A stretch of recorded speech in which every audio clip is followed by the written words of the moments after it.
How strong is Zenku? The fusion of Goku and Zeno-sama? To begin this video, let's first explain who Zenku is, which is the fusion of Zeno-sama and Goku. Although the name gives a hint of what it is about, it should not be confused with the Omni King, as both characters resemble each other a lot. It should also not be confused with Goku Infinity, as this is another version of the fusion of Zeno-sama and Super Saiyan Infinite Goku. If you want a video talking about these two characters, request it in the comments and support this video. Now, which villain would make such a fusion happen? We know that Zeno-sama is one of the ultimate entities in Dragon Ball, and there are many stories of Zenku, but in this video, we will cover the two main stories of the character. The story begins with the awakening of an unimaginably powerful warrior, a being that surpasses even the father of all angels. This being had a power very similar, if not greater, to that of Zeno-sama. Zeno-sama immediately sensed the presence of this being, as its presence could be felt across all 12 universes. Disturbed by this, Zeno-sama remained in complete silence, analyzing the situation. Goku, who was training with Zeno-sama at the palace, noticed his master's distress and asked him what was happening. Zeno-sama explained the situation to Goku. The 123 universes were in danger, and Zeno-sama would need all the help possible to confront this warrior. Due to the training provided by Zeno-sama, Goku had attained an unimaginable power.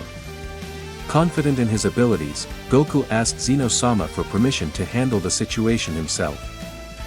Zeno-sama warned him that this warrior was even more powerful than he could imagine. Like Goku, this individual was a Saiyan with an absurdly high potential, even greater than Broly. In the past, Zeno-sama and Daishinkan had somehow managed to seal this warrior. But now, he had awakened, and it was crucial for everyone to fight together, increasing their chances of defeating him once and for all. At that precise moment, the legendary warrior appeared in Zeno-sama's temple, surprising everyone present. There was no time to prepare. The only way to defeat this individual was through a special fusion, unlike anything they had ever seen before. Zeno-sama would grant Goku all his powers, but unfortunately, Zeno-sama would cease to exist after this. After a massive explosion, the dust settled, revealing Goku in Super Saiyan 3 form, but with the attire and some features of Zeno-sama. The battle had to end as quickly as possible because this individual had the same capacity as Broly to increase his power and adapt to his enemies. If he were to reach a level similar to Zenku's, everything would be over, and no one would be able to defeat him. Goku hurried and defeated the legendary warrior with a powerful Kamehameha wave. A couple of years had passed since the last saga of Dragon Ball Super, and we find ourselves in Zeno-sama's palace, where Zeno-sama was planning to hold another tournament of power to see how much Goku and his friends had improved. But in the distance, Daishinkan observed everything in silence. Daishinkan had become corrupted and now questioned every decision made by the King of all. Since the tournament of power, Daishinkan had a different concept of Zeno-sama. He believed that Zeno-sama only cared about having entertainment, even if it meant the destruction of the 12 universes and the loss of countless innocent lives, all for the whim of the King of all. Without a doubt, things were wrong in Daishinkan's view. And behind all this, Daishinkan had ulterior motives as he wanted to become the new King of all, as he didn't believe that Zeno-sama was fit for the position.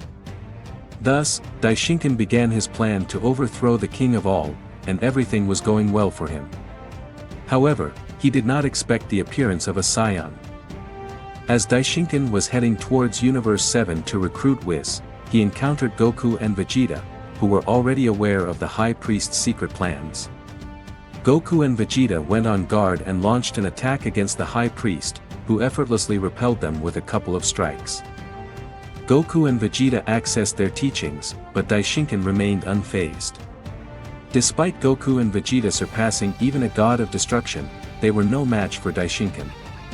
Perhaps even with fusion, they would not be able to defeat the High Priest.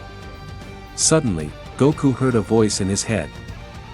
It was Zeno-sama, instructing Goku to create a distraction and go immediately to his temple.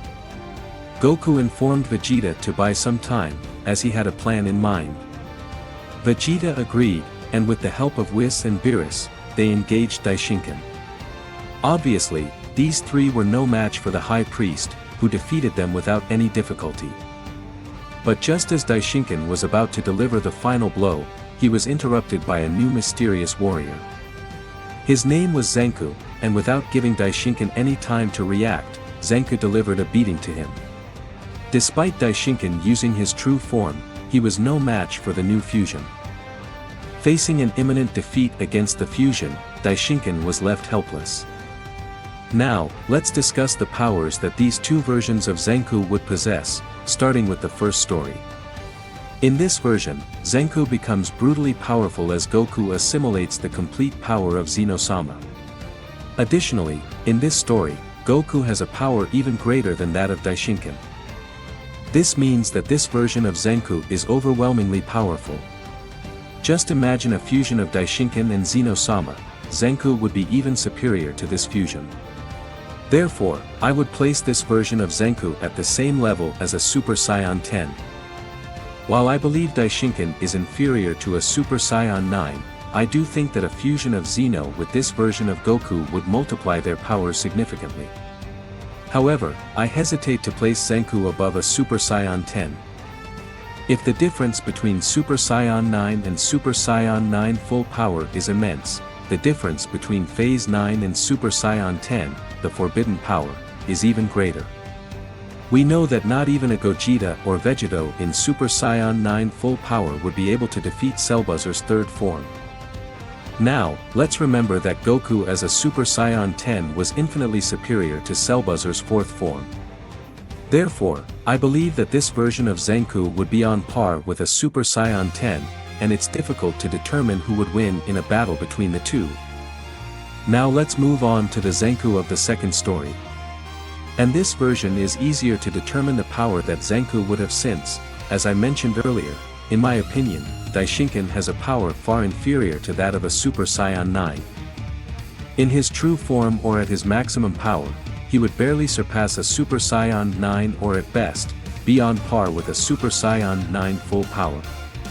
Therefore, this version of Zenku would have a power level similar to a fusion with the Super Saiyan 9, being superior to Cellbuzzer in his second form but losing to him in his third form.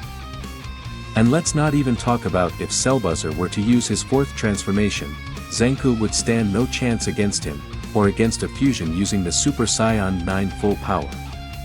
If this Zenku were to appear in Anime War, he would be on par with characters like Archon at his maximum power and Zeno-sama in his true form. He would only be defeated by Gogeta Omni-God or a hypothetical Super Saiyan 4 Omni-God, and characters like Infinite Super Saiyan Goku or a Forbidden Power Super Saiyan 10 would easily overpower this Zenku. I hope you enjoyed the video. Don't forget to follow me on my social media, which are displayed on the screen and in the video description. I would greatly appreciate it. I am Immutable Carp, and I'll see you in the next video.